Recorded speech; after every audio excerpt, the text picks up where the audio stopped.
Hello guys, আসসালামু আলাইকুম। তো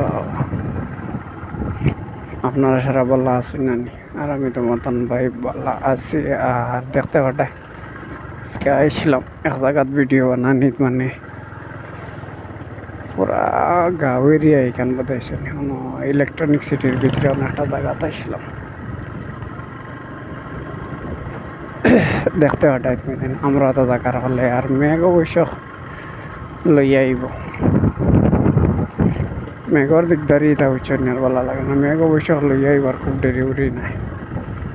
আর ভিডিওটা বানানোর উদ্দেশ্য হইল গিয়া মনে করছিলাম ইনার বানাইতাম না, এখন মেইন রোড বানাইম। আর দেখে অবশ্য খুব বেশি সুন্দর লাগলো, ভালো লাগলো। হয় আমার যখন ভালো লাগলো তোমার তানো ভালো লাগবো দিয়েছেন, ওই ভিডিওকে বানাইয়া দিই তোমার তান্ডে তুমি